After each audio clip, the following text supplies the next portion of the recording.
자, 압도적 뉴스 콘텐츠 3프로 뉴스룸입니다. 안녕하세요. 이주호 기자입니다. 안녕하세요. 권순우 기자입니다. 신나는 금요일 퇴근길 좋습니다. 라이브 뉴스룸입니다. 요즘 장안의 화제입니다. 뉴스룸. 자, 여러분들께서 장안이 어디죠, 근데? 그 저쪽에 있어요. 그 장롱이라고 있는데 제가 장안중학교 나왔는데. 정말요? 네, 네. 오.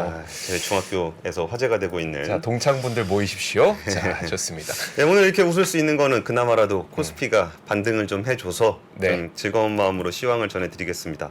사실 뭐 이렇게 대단하게 오른 건 아니었는데 어제 코스피가 워낙 큰 폭으로 빠졌고, 맞아요.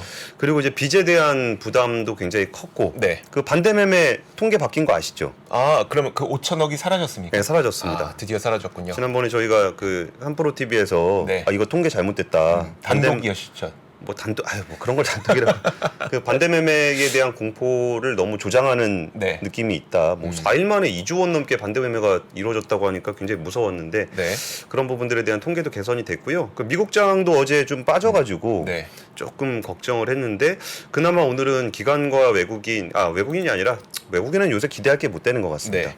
기관과 개인이 좀 매수를 하면서 그 2,300선 살짝 지켰습니다.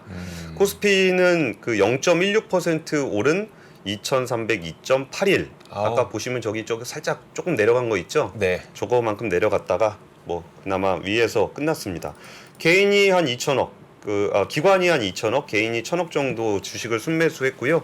그 외국인은 한 3,800억 정도 여전히 순매도하면서 5거래일 연속 매도세를 이어갔습니다.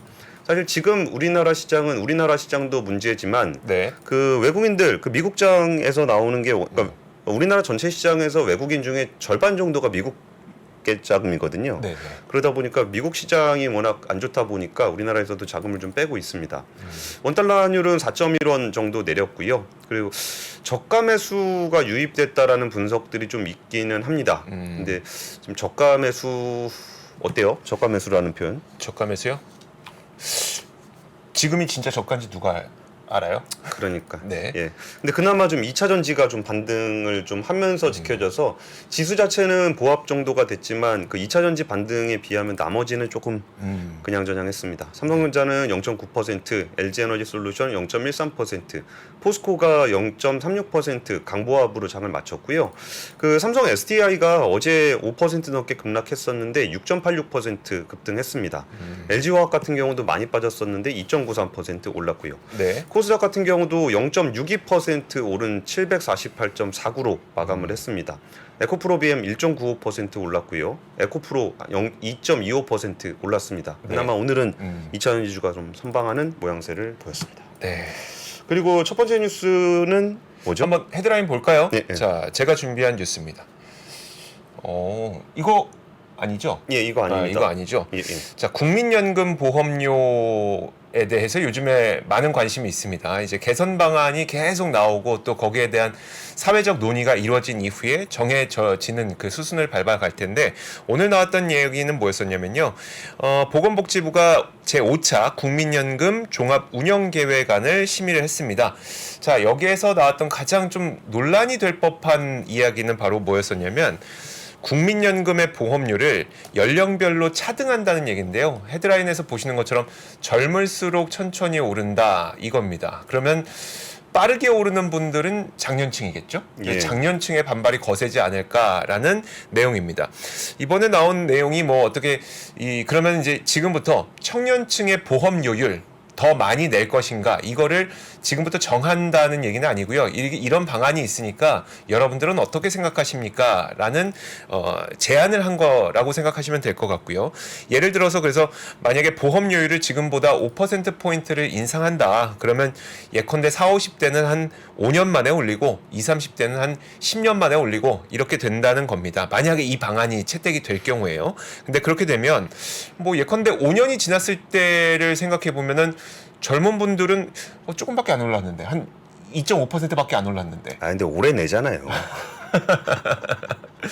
그러니까 그것 때문에 사실 이런 방안을 좀 생각해내게 된 거거든요. 그러니까 젊은 분들은 우리는 더 많이 내고 받는 돈은 똑같은데 좀 연령이 높으신 분들은 더 적게 냈는데 우리랑 똑같이 받으면 이거 불합리한 거 아니냐라는 불만의 목소리가 있어서 이런 방안을 제시한 건데 사실 잘 모르겠습니다. 이게 그 말도 한편 맞는 반면에 이제 장년층에게 그런 보험료를 빠르게 높이는 게 또 맞는 건지 잘 모르겠고 그래서 이건 그런 것 같아요. 그러니까 지금 이런 제안을 할 테니 지금부터 치열하게 논의해 주십시오라고 좀 봐야 되지 않을까 싶어요. 어떻게 생각하세요?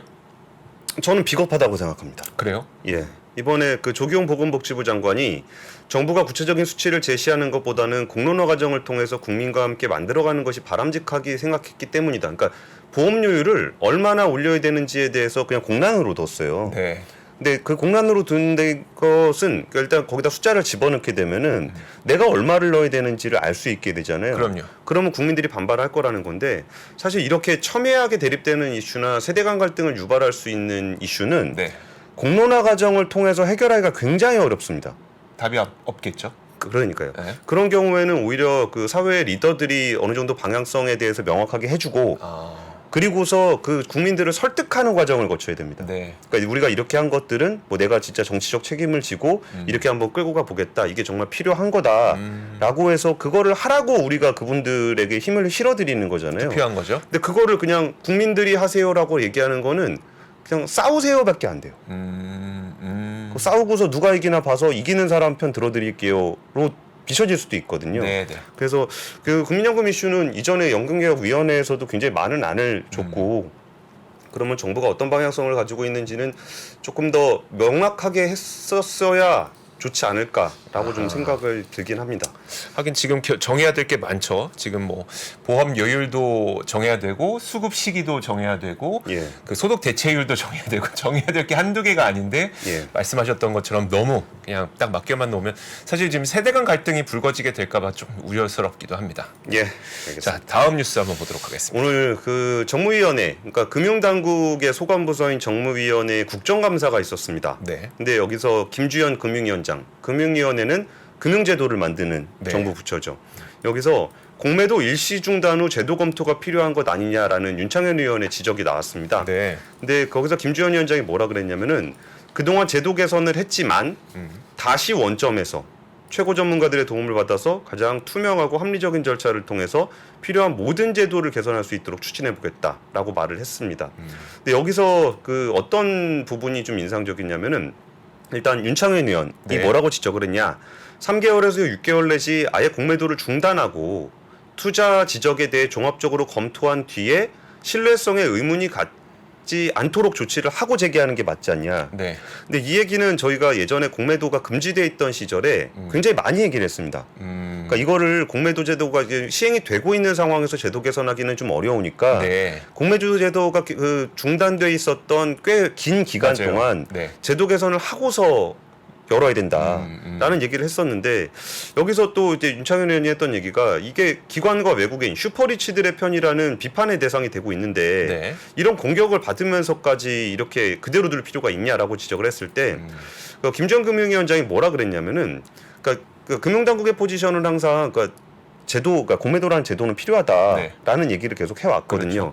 근데 거기서 뭐라 그랬냐면 외국계 IB 편을 들고 있는 모습으로 비춰지는 것은 유감스럽게 생각한다. 근데 최근에 금융담독원에서 발표가 됐다시피 글로벌 IB들이 계속 문제를 일으키는 것을 보고 네. 개인 투자자들이 주식시장을 신뢰하지 않는 충분한 이유가 있다고 저도 이해를 하게 됐다.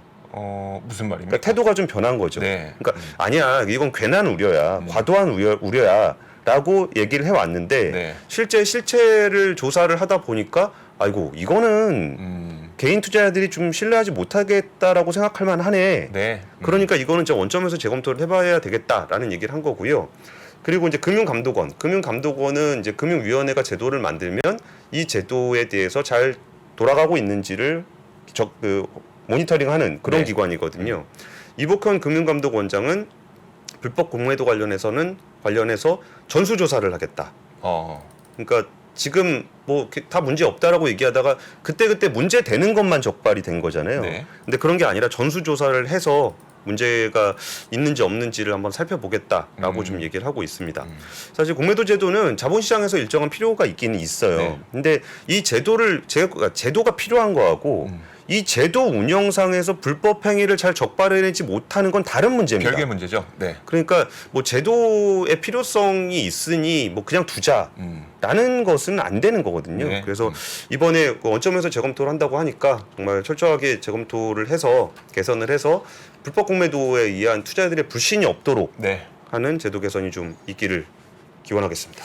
불법 공매도만 시장의 신뢰를 떨어뜨리는 건 아니죠. 요즘 많이 불거지고 있는 그 주가 조작 사태에도 시장의 신뢰를 떨어뜨리는 그런 요인들이 상당히 많습니다. 다음 뉴스 한번 보시죠. 자, 오늘은 라더견 사태를 막자면서 1년간 200% 오른 불건전 종목에도 투자 경고를 하겠다라는 한국거래소의 구체적인 대응책이 나왔습니다. 예. 이 내용은 저희가 지난번에도 뭐 한 달 전쯤이었었나요? 전해드렸었는데 그때는 이제 이렇게 하겠다. 그러니까 좀 장기간 주가 조작이 일어나는 것도 우리가 이제 잡아낼 수 있도록 앞으로 대응책을 만들겠다고 발표를 했고 거기에 대한 대응책이 오늘 한국거래소에서 나온 거라고 보시면 될 것 같은데요. 이것 좀 짧게 부연 설명을 해드리면은 지금 한국거래소의 시장 감시 시스템이 네. 일정 기간 동안 특정 계좌들이 집중적으로 뭔가 행위를 하게 되면 자동으로 적발을 하게 됩니다. 네. 근데 이거를 피하기 위해서 어떤 식으로 하냐면은 기간을 확 늘리고 계좌 수를 확 늘리는 거예요. 네. 이게 이제 라더견의 그렇죠. 방식인데 네. 그리고 영풍재지 같은 경우도 이제 100여 개의 계좌를 동원을 했었던 네. 거잖아요. 근데 영풍재지는 그나마 조금 빨리 발견이 됐던 이유가 라더견 사태 이후에 이런 패턴으로 거래가 되는 게 또 있나? 네. 라고 일부러 살펴보다가 발견한 거예요. 그러니까 그런 시스템을 좀 개선을 해서 좀 장기적인 걸 하겠다는 거죠. 그렇죠. 예. 그러니까 1년간 200%가 올랐으면 사실 엔비디아가 그 정도 올랐는데, 그러니까 이런 것들도 우리가 투자 경고를 할 수 있도록 이제 시스템을 갖추겠다는 말이고요. 1년에 200% 이상 상승하고 또 그리고 앞서 말씀해 주셨던 것처럼 그러면 주식 계좌 뭐 한두 개가 움직였던 것을 적발을 하는 게 아니라 상위 10개 계좌가 시세 영향력이 굉장히 좀 많이 일어났을 때. 그러니까 주포가 붙어 있을 그렇죠. 때. 네. 뭐 만약에 100개인데 그 중에 상위 10개에서 굉장히 많은 매도 물량들이 좀 발생을 했을 때 이런 것들도 우리가 잡아내겠다라고 한 겁니다. 앞서 말씀해 주셨던 그 내용들이 이제 포함이 돼서 이런 대응책이 나오게 된 건데요. 불건전 요건이라는 게 붙은 게 바로 이 상위 10개 계좌 이 시세 이 내용입니다. 그래서 최근에 발생했던 대규모 조작 사건들이 공통적으로 유통 가능 주식수 비율이 상당히 낮았었잖아요. 그러니까 그쵸. 거래 잘 안 되는 종목들 많이 했었고. 그게 올리기가 좀 쉽거든요. 그러니까요. 예, 예. 그걸 또 한두 개 계좌가 아니라 여러 개 계좌, 막 전국 수십여 개 계좌에서 하다 보니까 그렇게 됐던 건데, 자, 이런 것들이 없도록 좀 이렇게 대응책을 이번에 내놨다고 보시면 될 것 같습니다. 예, 그리고 뭐 얘기 나온 김에 전해드리면은 네. 오늘 이제 영풍재지가 거래되기 이틀째인데 또 오늘도 하한가 갔습니다. 하한가에 붙어서 뭐 거래가 거의 안 되긴 했는데 어제보다는 조금 늘었습니다. 네. 어제가 한 5,000주 정도 거래가 됐다가 오늘은 한 12,000주 정도 거래가 됐는데요. 사실 증권가에서 추정하기로는 지금 반대매매 걸려 있는 주식이 한 1,700만 주 정도 되거든요. 네. 근데 어제 오늘 해가지고 뭐 한 5,000 주라면서요. 5,000주라고 하지 않으셨어요? 5천억. 어제 5,000주. 네네. 오늘 12,000주.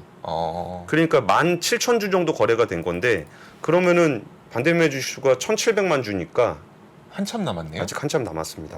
그나마 이제 대한금속 같은 경우는 이제 오늘 하한가가 풀렸는데 그 영풍재지는 아직 더 내려가야 될 것 같습니다.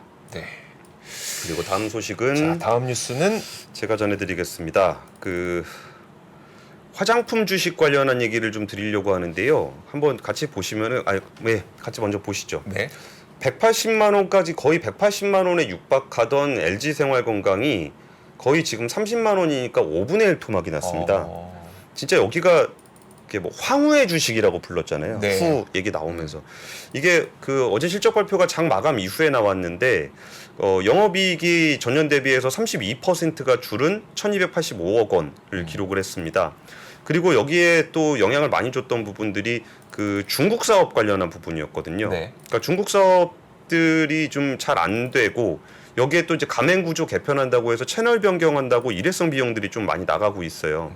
근데 이 부분이 그 어제 나온 이후에 일단 노무라 증권이 LG생활건강에 대해서 매도 의견 내놨습니다. 네. 근데 노무라는 사실 조금 박하긴 하죠. 네. 매번 박하긴 한데 그 우리나라 증권사들도 다 이제 뭐 키움, 하나, 메리츠 뭐 이런 데들 다 그 투자 의견 하향 조정하면서 목표 주가를 내렸고 네. 삼성하나 KB 같은 경우도 투자 의견을 그대로 유지했지만 목표 주가는 내렸습니다. 근데 이 부분에서 제가 말씀드리고 싶은 부분들이 뭐가 있냐면은 그 화장품 주식이 별로 안 좋다라고 우리가 느끼는 거는 우리 눈앞에 보였던 대형주가 안 좋기 때문입니다. 그러니까 LG생활건강이라든지 아모레퍼시픽이라든지 네. 여기가 안 좋아서 그래요. 전체 업황은 좀 다른 상태입니까? 전체 업황이 다르다기보다 사업 환경이 달라졌을 때 얼마나 유연하게 대응할 수 있을까가 달라졌던 거예요.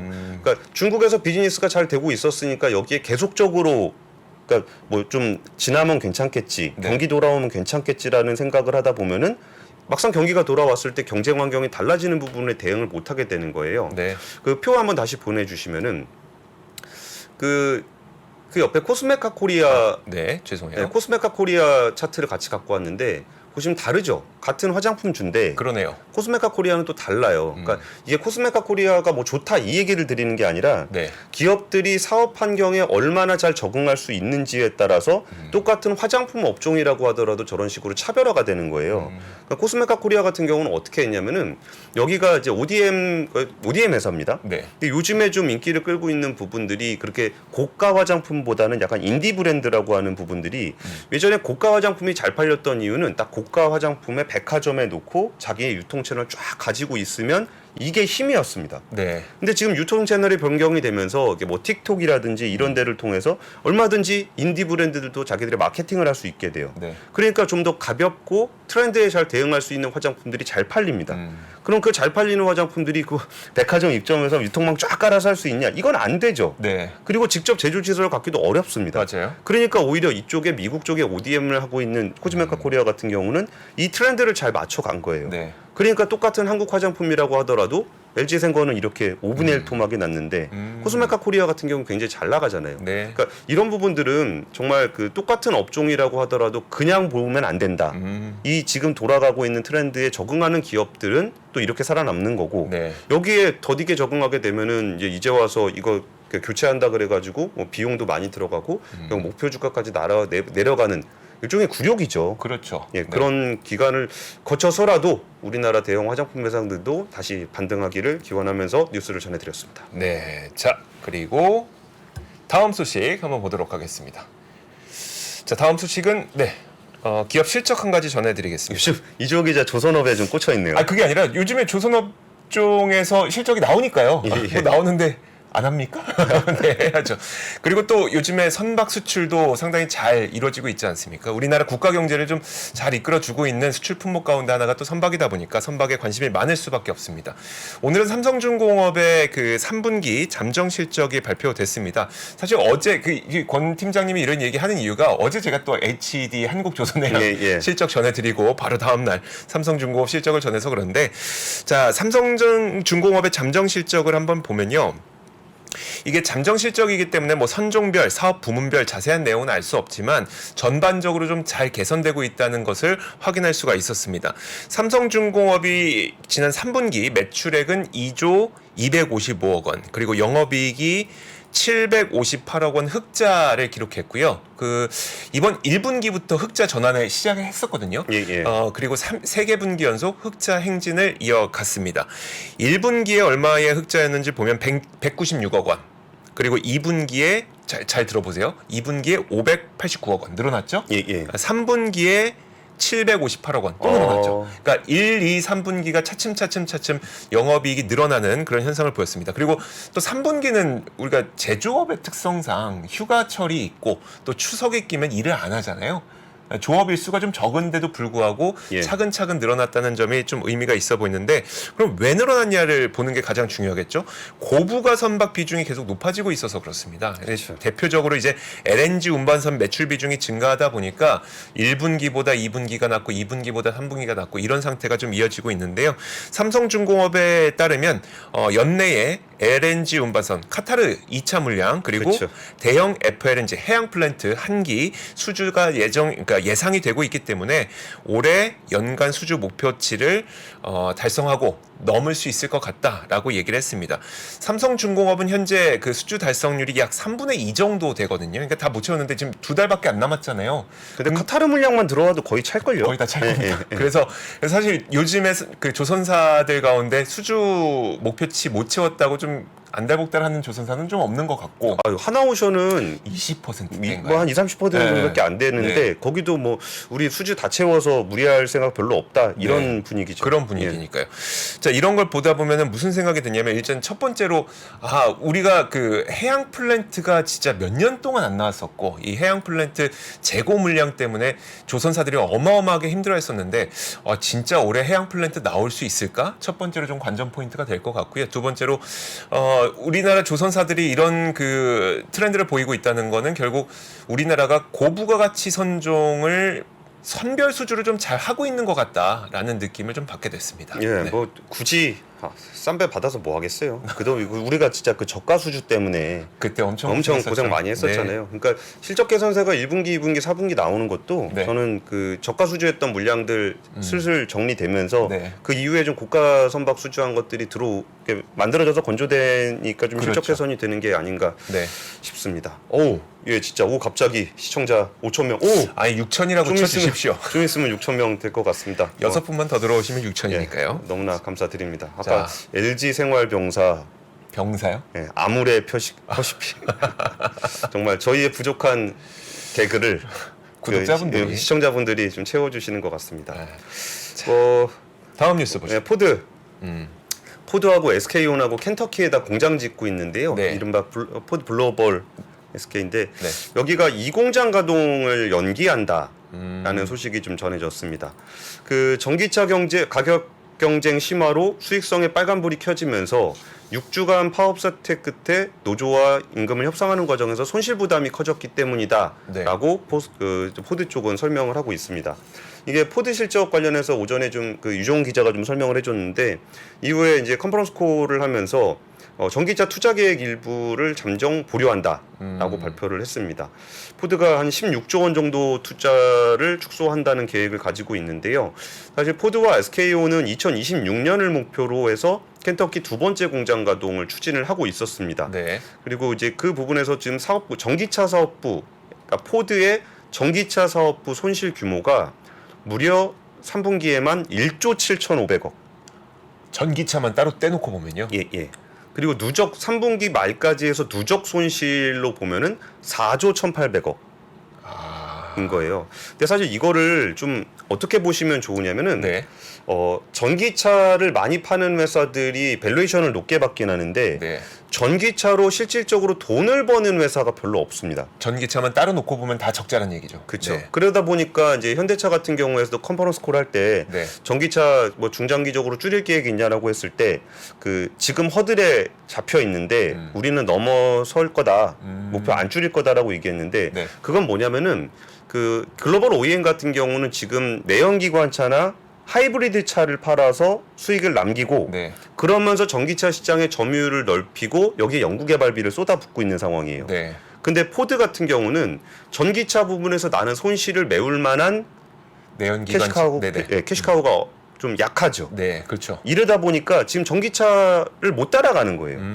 그러니까 약간 정말 이렇게 크 깨물고 지금 경쟁을 하고 있는 건데 네. 그 상황을 포드는 좀 뒤처지는 모습을 보이는 거고 그럼 여기서 좀 잘 뚫고 나가는 회사는 테슬라. 테슬라 같은 경우는 처음부터 전기차였고 네. 전기차의 원가 절감을 하기 위해서 굉장히 노력을 많이 했습니다. 네. 그러다 보니까 전기차만 파는에도 불구하고 이 지금 그 실적을 좀 내고 있는 거고요. 그리고 여기에 또 한 군데 회사를 말씀드리면은 BYD. 네. BYD 같은 경우는 3분기 순이익이 거의 한 1조 7천억에서 한 2조 7천억 정도 전년 대비해서 거의 한 100% 정도 증가한 잠정 실적을 발표를 했거든요. BYD는 그러면 전기차와 하이브리드만 만듭니까? 그렇죠. 근데 그 전기차와 하이브리드만 하는데 이걸로만 하던 회사들은 그동안 원가 절감을 많이 해왔던 네. 부분들이 효과를 내는 거고 근데 저는 솔직히 그냥 기자가 뇌피셜 얘기하면 안 되는데 뉴스에서 네. BYD 실적은 좀 뜯어볼 필요가 있을 것 같아요. 왜요? 그 배터리 부문하고 자동차 부문을 어떻게 실적을 마사지를 했는지 잘 모르겠어요. 아, 그럼 예컨대 이럴 수도 있다는 거예요. 그러니까 배터리로 돈 많이 벌고 자동차는 돈을 잘 못 벌었을 수도 있다. 이런 말씀이시죠? 그러니까 이제 이전을 어떻게 했는지도 좀 그러니까 왜 그러냐면은 네. BYD는 전기차 가격이 그렇게 높지 않아요. 맞아요. 그럼에도 불구하고 이익률이 그러네. 이렇게 높게 나오는 게 네. 조금은 어떤 경쟁력이 있는지를 좀 다시 살펴봐야 된다라는 생각이 좀 들고요. 네. 그리고 이번에 포드가 이런 얘기한 맥락에 또 뭐가 있었냐면은 그 포드하고 UAW 그 미국 자동차 노조하고 이제 임금 합의안을 6주 만에 네. 도출을 했거든요. 근데 그 이쪽 기자도 이거 보셨죠? 네. 4년간 임금을 25%. 25%를 인상하겠다. 아, 그리고 첫 해에는 임금을 11% 올리기로 하고 생활비 수당 인상, 연금 인상 등을 협상 내용에 포함을 했습니다. 네. 그러면은 포드의 시간당 노동 비용이 올해 67달러에서 계약 기간 마지막인 27년에 88달러로 뜁니다. 근데 테슬라는 노조가 없는 회사죠. 네. 노조에 갈데 있지 않는 회사죠. 테슬라가 비용하는 부담이 50달러 중반입니다. 근데 아까 포드는 67달러에서 88달러까지 올라갑니다. 네. 그러니까 이런 원가 구조에서 그 연간 포드가 지불해야 되는 노동 비용이 한 2조 원 정도에 달한다는 분석이 나오고 있어요. 그러니까 이 전기차는 두 가지를 같이 보셔야 됩니다. 이게 얼마나 경쟁력 있는 전기차를 만들어서 시장을 확장할 것인가. 네. 그리고 대중적으로 넘어가는 시장에서 얼마나 저렴한 전기차를 공급할 수 있을 것인가. 네. 그러면서 수익성이 안 나오는 상황에서 얼마나 원가 절감을 할 수 있을 것인가가 하나 있는 네. 거고 글로벌 OEM 같은 경우는 여기를 뒷받침할 수 있는 내연기관이나 하이브리드 쪽에서 얼마나 뒷받침해 줄 수 있는가를 복합적으로 봐야 되는 그런 네. 변수가 좀 있다라는 게 이번에 포드의 어떤 얘기가 되는 거고요. 근데 어쩌면 이거는 속도 조절을 조금 하는 게 SK나 포드에게 유리할 수도 있습니다. 배터리는 왜 포함돼요, 근데? 아, 네. 이게 이렇게 가다가 이제 쓰러질 수가 있으니까. 아, 쓰러지면 아예 수요처가 사라져 버릴 수 있는 거니까요. 예, 예. 아, 그쵸. 그리고 그 SK온 같은 경우에 거기 배터리 되게 좋은 거 들어가거든요. 네. 그 9반반 배터리 들어가는데 그렇죠. 네. 그 수율 잡기가 쉽지 않은 상황에서 지금 조금은 지금처럼 전기차 수요가 줄어들었을 때 네. 조금 호흡 돌리면서 그러니까 완성도를 좀 높이면서 가는 게 오히려 좀 더 안정적이지 않을까라는 얘기를 그 배터리 업계 전문가들이 얘기를 하더라고요. 전문가라고 얘기하니까 갑자기 이제 순간 아저씨 얘기 나올 네네. 거다. 배터리 쪽 아저씨들이 그 얘기 하더라고요. 그 얘기를 할 뻔했습니다. 전문가분들. 자, 예. 그리고 다음 그- 좀 간략한 소식들인가요, 그러면? 예. 아, 그리고 LG전자 같은 경우가 올해 실적 발표했는데 3분기 1조 원에 육박하는 영업이익 냈습니다. 근데 LG전자는 저는 되게 신기했던 게 그 우리가 알던 LG전자가 아니에요. 그러니까 우리가 아는 LG전자는 그 TV, 네. 뭐 노트북 이런 가전제품 파는 LG전자잖아요. 그렇죠. 근데 실적이 늘어나는 거 보면은 이렇게 냉난방 공조라든지 아니면은 이제 그 전장 부품, 네. 자동차 부품이라든지 네. 뭐 그러니까 이게 뭐 호텔 가면 네. 거기 있는 TV 있죠. 음. 그 TV 딱 키면은 그 우리가 보던 TV가 아니라 거기 뭐 호텔 광고라든지 아니면 리조트 소개라든지 그런 거 나오죠. 네. 그게 이제 B2B 쪽인데 그런 쪽에 굉장히 좀 공을 많이 들이고 있습니다. 그러면 거기에 들어갔던 그 OS 솔루션도 같이 납품을 해야 되거든요. 네. 그리고 그런 쪽으로 좀 강조하는 게 있고 또 지금 나오고 있는 얘기가 캘리포니아 주정부하고 협의해서 2030년까지 히트펌프 600만 대를 공급하는 사업. 그러니까 이런 부분들이 그러니까 예전에 LG는 비즈니스 환경이 눈에 보였습니다. 네. 그러니까 소비재니까. 그러니까요. 근데 이게 점점 B2B 쪽으로 좀 전환이 되면서 우리 눈에 잘 안 보이는 영역에서 사업을 확대하고 있고 매출이라든지 이익이 좀 잘 늘어나고 있어요. 그래서 이런 부분들은 LG전자를 바라보는 시각을 그러니까요. 뭐 오브제보다 비스포크가 더 잘 팔리는 것 같은데 이것만 봐서는 LG전자가 잘 안 보입니다. 그것도 그렇고 이제 TV 전방 사업 안 좋아. 그렇다고 그러면 LG전자 실적 안 좋습니까? 바로 직결되는 것도 아닌 걸로 바뀌고 있는 거네요. 그렇죠. 그러니까 B2B 사업 같은 경우는 이제 좀 다른 시각에서 네. 접근할 필요가 있다는 점에서 좀 준비를 했고요. 네. 그리고 이제 짧게 전해드리면은 이게 엔화 베팅 하셨던 분들이 지금 많이 아프실 겁니다. 얼마 전 명동 갔었는데 800원대까지 또 내려왔더라고요. 그렇죠. 그러니까 보통 요새 일본 증시 좋다. 네. 그리고 엔화가 여기도 이제 엔화에 베팅을 했던 부분들 중에 그 150불은 150엔, 네. 1달러에 150엔은 지킬 것이다. 라고 생각하시는 분들이 꽤 많을 건데 지금 보시면은 정말 가파르게 늘어나고 있거든요. 차트 보시면은 엔화가 이게 뭐 점점 약해져 가지고 잘 이렇게 내려갈 기미도 잘 안 보이는 상황이거든요. 네. 근데 오늘 그 뉴스에 나왔던 거 중에 국채 20년물 엔화 해지 ETF. 네. 그러니까 엔화를 기반으로 해서 20년물 국채를 산 건데 네. 엔화도 떨어지고 금리도 떨어지면 양방으로 먹는데 네. 잡으신 겁니다. 그렇죠. 근데 엔화도 약해지고 채권도 약해지고 근데 국채는 어느 나라 국채예요? 미국채. 엔화로 사는 미국채? 예. 야, 이거 레버리지죠.